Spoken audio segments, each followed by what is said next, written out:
Welcome back. I want to take you to a section called the Peace Leader Toolkit. I think you'll find this helpful as you think about how to go forward leading mission in your church. Really, this is just a review. You can see the peace process. It's a process. It's a 4-step system. We've been through this. You'll recognize this. It's just a reminder to you. And then the Peace Leader training goes back to what we talked about, is that whether you're going back to your leaders or you're going to other churches, start with the senior pastor, the church leaders, and take them through the introduction to the peace plan. That gives you about an hour or two to highlight what it's about so they can understand it and decide, hey, we're in on this, or this is not something we want to do. And then train the peace leaders. Either you're going to train more peace leaders at your church that are going to help you lead this in your church, or as you get to other churches, you'll take them through this for this same peace leader training we've just been going through from steps 1 through step 4. If you turn over, we'll talk about how you train your members. There's different kinds of training methods that we use. One is a group learning-based model, where it's facilitated interaction. It's everybody together at one pace. There's also an individual learning-based model where things like online books and you take your own time.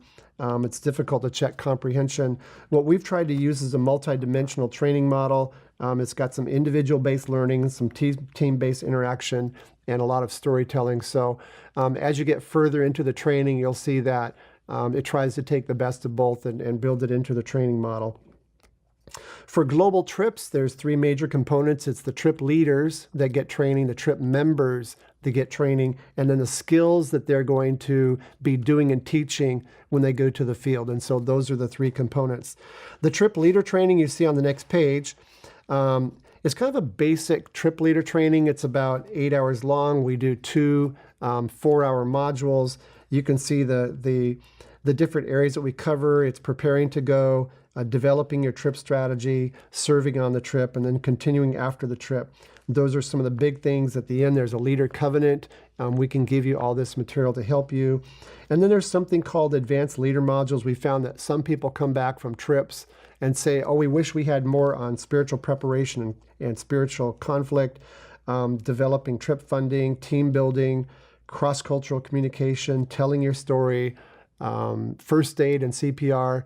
So we start offering advanced leader modules, and then the field development modules for peace transformation.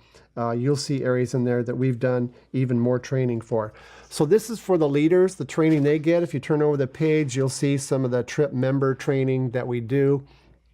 In every meeting that we have over the course of maybe 6 months in preparation of going, every trip has logistics that they have to cover every time they meet, from prayer to financial team development, passports, visas, immunizations, all those fun things.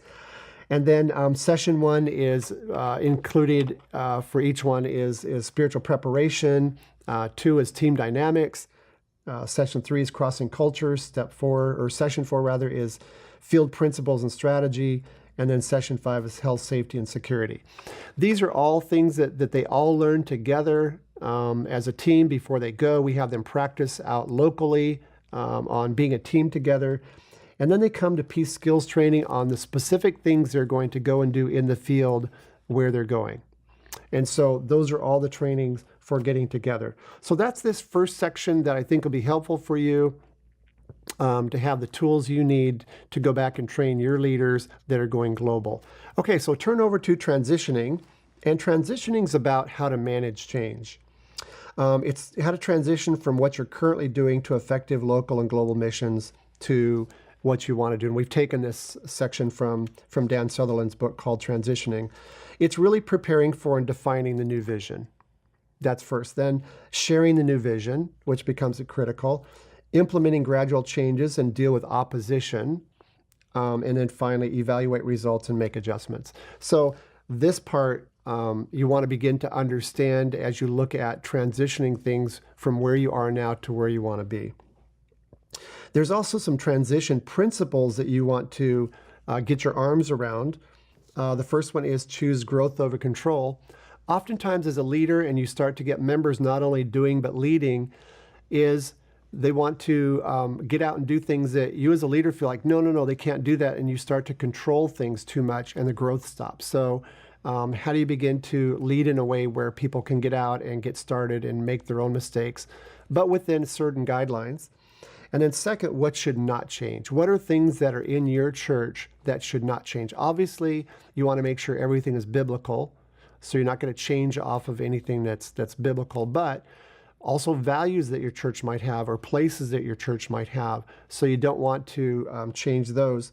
But we say that everything else can change, that we're always in a process of improvement. We're always trying to learn better practices and things that are going to work better. And so you want to be able to create that. And then finally, working with the bell curve. I think you've all heard of bell curve before, but people adapt to change at different rates. They don't all adapt at the same time. And you kind of have to determine who you're going to focus on at the very beginning. If you turn over to Everett Rogers' The Fusion of Innovations Theory, that sounds like a really big thing. It's really just how you see innovation and change take place in any organization, is you'll see that there are something called innovators. They're about 2.5% of people who right away, they're venturesome, they're ready to jump in. They're the kind that say, hey, we're doing something new, I'm in. What are we doing?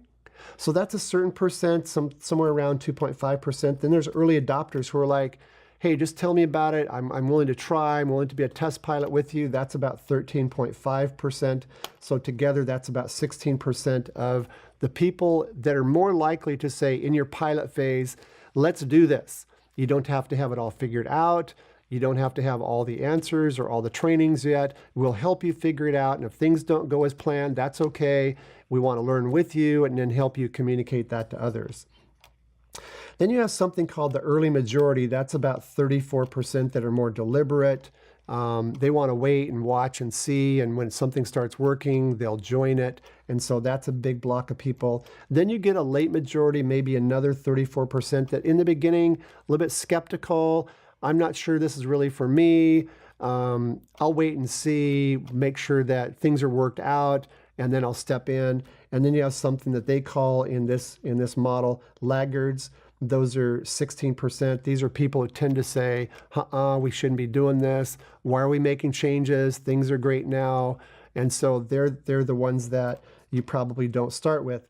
So as you are doing change, you want to, especially in a pilot phase of any change, is find out how can we discover that 16% that they're ready for anything. They're going to be a test pilot. They'll try it.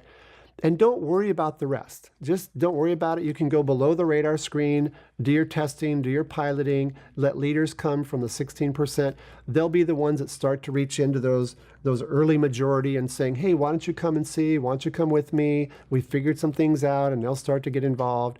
And then once you have some of the early majority in, you're ready to do something more church-wide with whatever your change is.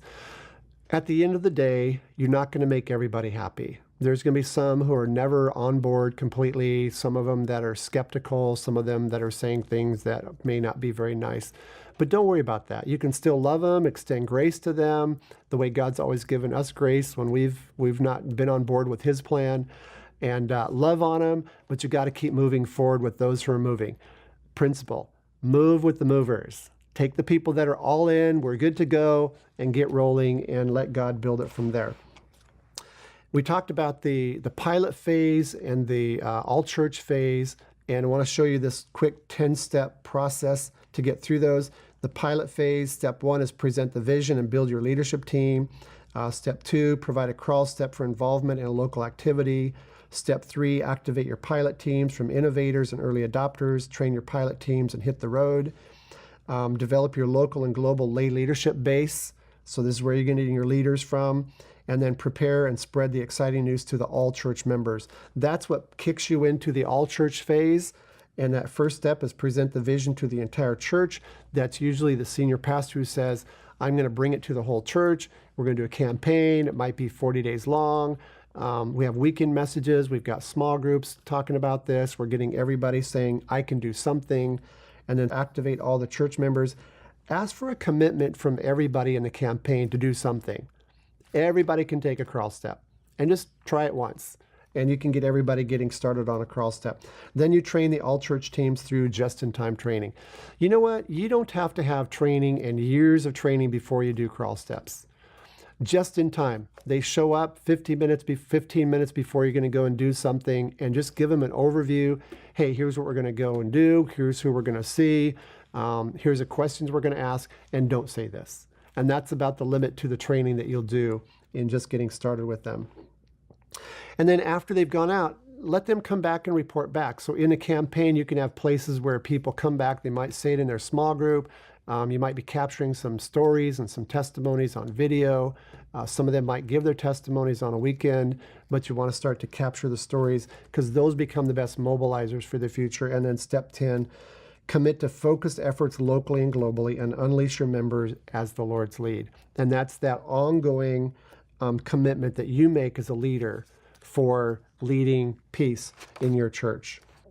Now, we've come to the end of the Peace Leader training, which to me is just the beginning of an exciting adventure. And I can't thank you enough for your commitment to, one, attend this training, but second, to say, I'm willing to step up and help lead in my church in what God wants to do, not only in our local community, but around the world. So I want to say thank you. God bless you. We'll be praying for you, and feel free to contact us anytime, and we'll try to help you. God bless.